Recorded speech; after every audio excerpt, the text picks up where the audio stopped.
Hello दोस्तों, let's tweet Hindi के commerce section में आपका स्वागत है।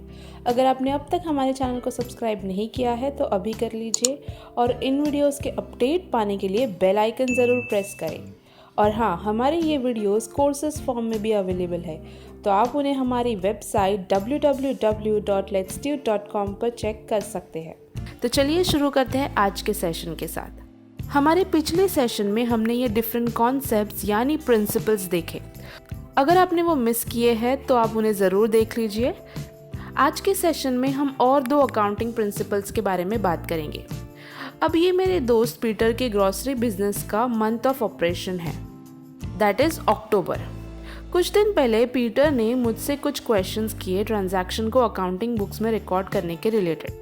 तो आज मेरे पास दो डिफरेंट सैम्पल रिपोर्ट है दिखाने के लिए। पहला है फैमिली डॉक्टर क्लिनिक रिपोर्ट और दूसरा है फुटवेयर स्टोर रिपोर्ट। ये फर्स्ट रिपोर्ट जो प्रिपेयर किया है उसमें हम देख सकते हैं कि कैश एक्सपेंसेस एंड इनकम्स दिए हैं। ये रिपोर्ट बहुत सिंपल दिख रहा है। रिपोर्ट में कोई डेटर्स या क्रेडिटर्स नहीं है एंड कोई pending expenses and prepaid expenses भी रिकॉर्डेड नहीं है।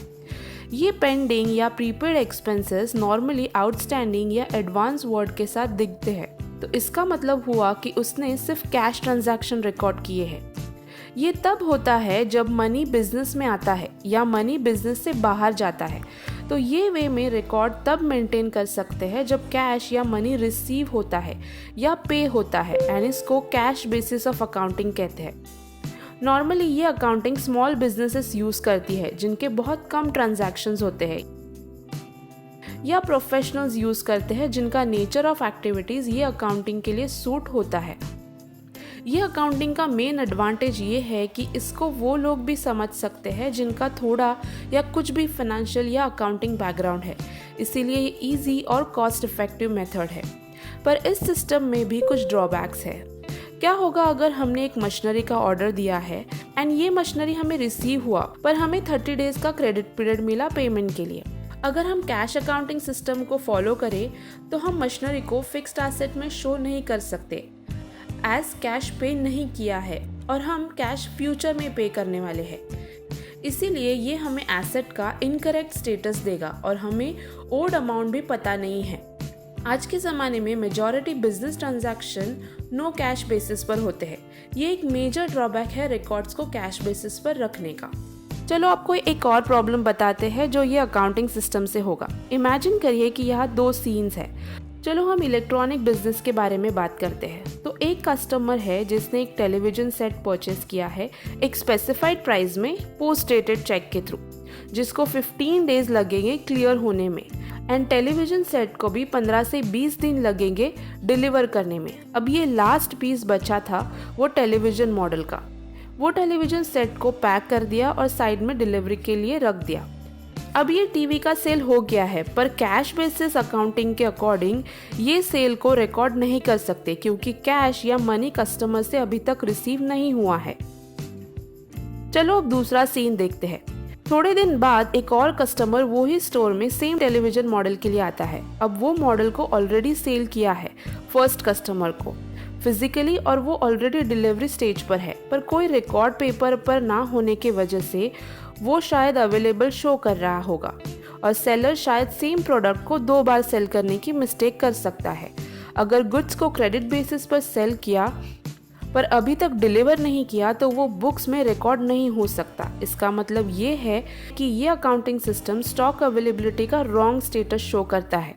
तो ऐसे कंफ्यूजन्स और कॉन्फ्लिक्ट्स को अवॉइड करने के लिए दूसरा वे भी है अकाउंटिंग रिकॉर्ड्स को रखने का। ये रिपोर्ट में हम देख सकते हैं कि डेटर्स है। ट्रांजैक्शन तभी भी रिकॉर्ड होते हैं जब एक्सपेंसेस या परचेस को पे करना पेंडिंग है या सेल से इनकम और मनी अभी तक रिसीव नहीं हुआ है, तो सब क्रेडिट ट्रांजैक्शन रिकॉर्ड होते हैं। ये ट्रांजैक्शन तब रिकॉर्ड नहीं होते जब कैश आता है और जाता है।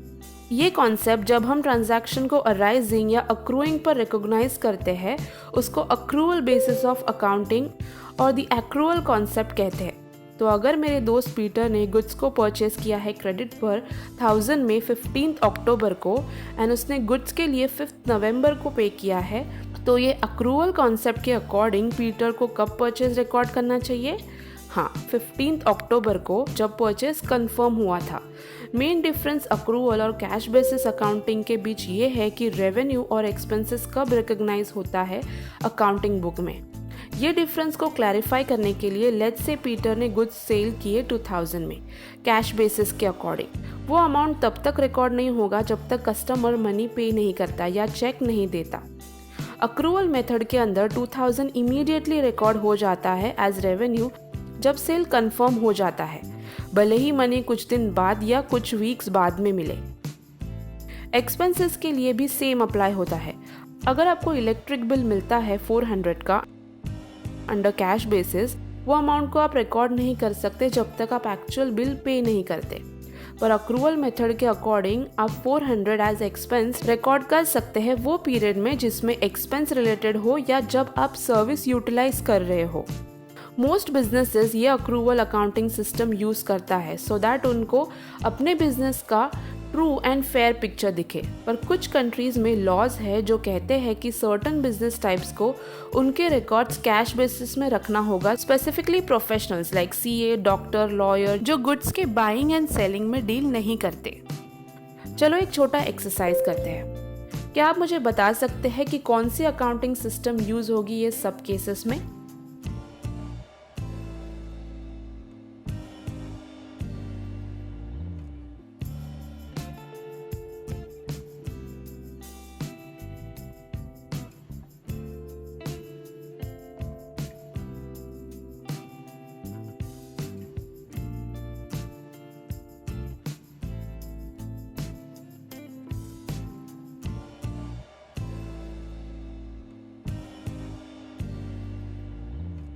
तो आज के लिए बस इतना ही। उम्मीद है कि ये सेशन में पीटर के सारे डाउट सॉल्व हुए होंगे और आपको भी ये कॉन्सेप्ट समझ में आ गया होगा। मिलते हैं अगले सेशन में, तब तक हमारे चैनल को सब्सक्राइब करें और इन वीडियोस को अपने दोस्तों के साथ शेयर करें। और हाँ, कुछ क्वेरी हो तो कमेंट बॉक्स में कमेंट ज़रूर करें।